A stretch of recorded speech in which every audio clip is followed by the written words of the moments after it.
Trump wrote, considering your country decided not to give me the Nobel Peace Prize for having stopped 8 wars, I no longer feel an obligation to think purely of peace. He went on to say that Denmark could not protect Greenland from Russia or China, and questioned, why do they have right of ownership anyway? Homie said, why do you have the right of ownership?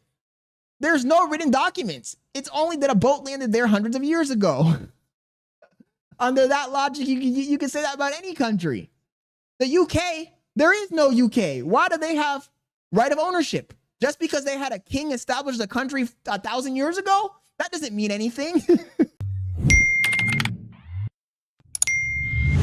How many of you guys have been paying attention to the news and saw this article about Trump? Trump ties Greenland demands to Nobel Peace in message to Norway's leader. Come on, dude. And everybody's talking about this. All the news outlets are talking about this. Are you going to tell me that this is fake news? This to me is... it's worthy of impeachment. I'm sorry. He says, we need Greenland and Canada and Cuba, bro. What else do we need? Panama too, duder. Let me think what we need. Let me think what we need, chat. We need Greenland, Canada, Cuba, Mexico, the Bahamas, Panama, Venezuela. What else? We need Iran. We need Saudi Arabia. Shit. We need Australia. We need fucking Japan. I mean, shit, we need the whole fucking world, chat. Let's just start this conquest. That logic is so ridiculous, bro. Because you can just keep moving the goalpost. When you make Greenland part of the United States, now it's under threat. Is it not? Is it not under threat? Look, right now, continental United States is not under threat of attack from any European powers, Russia, anything. But if you move the goalpost and you make Greenland part of America, now you have the argument to say, okay, shit, Greenland's part of America. We feel threatened by Iceland. We need to take Iceland too. Okay, Iceland is part of America. Iceland's off the coast of the UK. Shit, the UK is threatening us. We need to take the UK too. Okay, the UK is part of America. Fuck, France. France is right there. There's only a river separating the two. Okay, we need to take France. Okay, we got France. Fuck. We got France. Now France is surrounded, bro. France is surrounded. Now we need to take Germany, Italy, Spain. Shit. We took Germany, Italy, Spain. We're gonna have to take the other countries too. We gotta take Finland. We gotta take Norway. We need to take Sweden. We need to take Sweden. Oh shit, bro. Now we got a border with Russia. We're gonna have to take Poland too. We're gonna have to take Belarus. Fuck. Russia's on our border. What the fuck?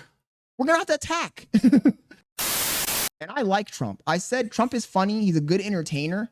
I don't know about a leader, but as an entertainer, he's a good entertainer. But this is ridiculous, bro. This is too much. This is fucking too much. He said no more wars, but now he's whistling a different tune. He's whistling a different tune. He says, you think America, USA can take Greenland? Oh, of course they can take Greenland. The problem isn't us taking Greenland, dude. The problem is the consequences of us taking Greenland. So let's read. U.S. President Donald Trump has said he no longer feels obliged to think only of peace after he was not awarded the Nobel Peace Prize last year. This is fucking crazy, dude. Come on, chat. How can you support a president that's this thin-skinned? Homie said, yo, I didn't get the Nobel Peace Prize. Okay, fuck peace. It's time for a war. In a message to Norway's Prime Minister Jonas Gahr Store, Trump blamed the country for not giving him the prize. In his reply to Trump, Store explained that an independent committee from the government of Norway awards the prize, which last October went to Venezuela's opposition leader, Maria Corina Machado. In the same message to Store, Trump insisted the U.S. needed complete and total control of Greenland. The semi-autonomous Danish territory asked later if he planned to use force to seize it. He replied, no comment. Mama! Denmark is a fellow member of NATO. It works on the principle that members should defend each other in case of external attacks.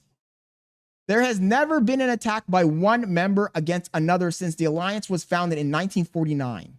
Denmark has warned that the U.S. military action in Greenland would spell the end of NATO. It has received support from European members of the alliance. Some even sent a handful of troops to Greenland last week in a move seen as symbolic. Okay, yes, we do know that move is symbolic because America can go into Greenland and fuck that shit up if they wanted to. America could probably go into Europe and fuck it up if they wanted to. That's not the point.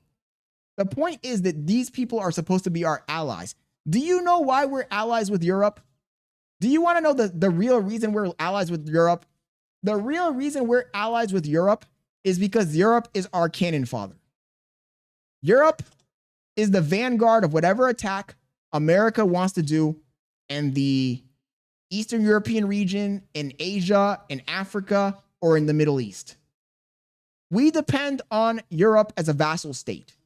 If America is going to attack a country, we'll say, okay, let's call our banners. You know, human beings think that the world has changed from medieval times, but it hasn't. The world never changes. Human beings never change. Yeah, Kanai, they're just there to get burnt down. They're the first line of defense. Exactly. They're the first line of defense. When all-out war breaks out with the Middle East or Russia or China, Europe is the barrier between them and us. And to be honest, and this is going to sound crass, do you think the American government gives a fuck what happens to Europe?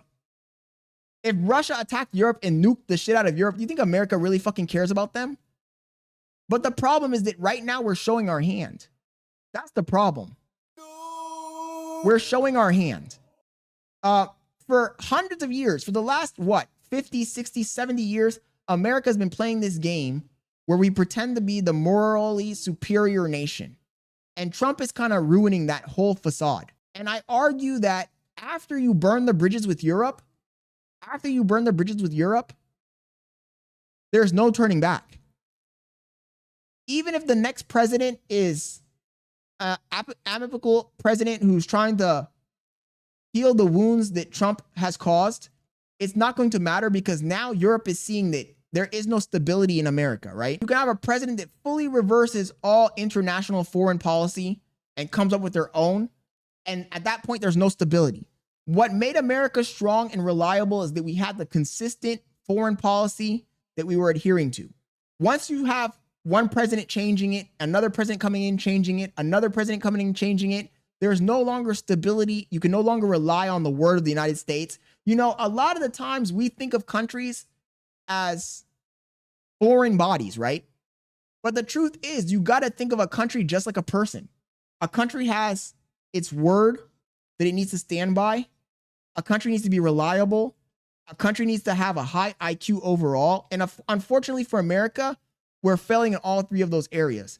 In my notes, I wrote down violence or the threat of violence is the last resort of a weak, vulnerable man. Think about it. Just like a person who's stupid and threatens violence because they cannot think their way out of a problem intellectually, the same thing applies to a country. If a country is unable to think its way out of a problem intellectually, it's weak. And that's the problem we have in America. We're relying too much on our military might and not on the ability of our fucking intellectuals. So it's unfortunate that we're going down this path because this path does not end well for the empire. Human beings never change. The way society works never changes. You can call the person a king, a dictator, a president, an emperor, a Caesar, a warlord. It doesn't matter what you call it. There's always going to be a hierarchy. There's always going to be a certain level of diplomatic decorum. And America's throwing away all that stuff. They're burning the bridges and they're leaving us ugly on the world stage. He says that piece shit don't work anymore. Action speaks louder than words. Not Kanai, I'm telling you, bro, it's not a good look, bro. It's not a good look. It's not you can win in the short term, but think about this. Think about this. Russia and China for the longest have been saying that America is the threat, that America is a bully on the world stage. America is taking resources. America is violent. America is unpredictable, right? So when you lash out and you start to actually act unpredictably, what that does is it strengthens Russia and China's resolve and it makes their argument, it steelmans their argument. It steelmans their argument. And other countries that would have been allies with America start to look for alternative allies. And what alternative ally are they going to find? China. China's right there offering them an escape ramp. And they're going to take the ramp, bro. America, you know, even recently, I read an article. Trump is even threatening Canada now. Trump is threatening Canada now. And the craziest thing is, he says, please stop bringing up Russia like they haven't been doing anything possible to get Ukraine. Yeah, but Russia hasn't been trying to be the world police, Kunai. You can't have both things. You can't have your cake and eat it too.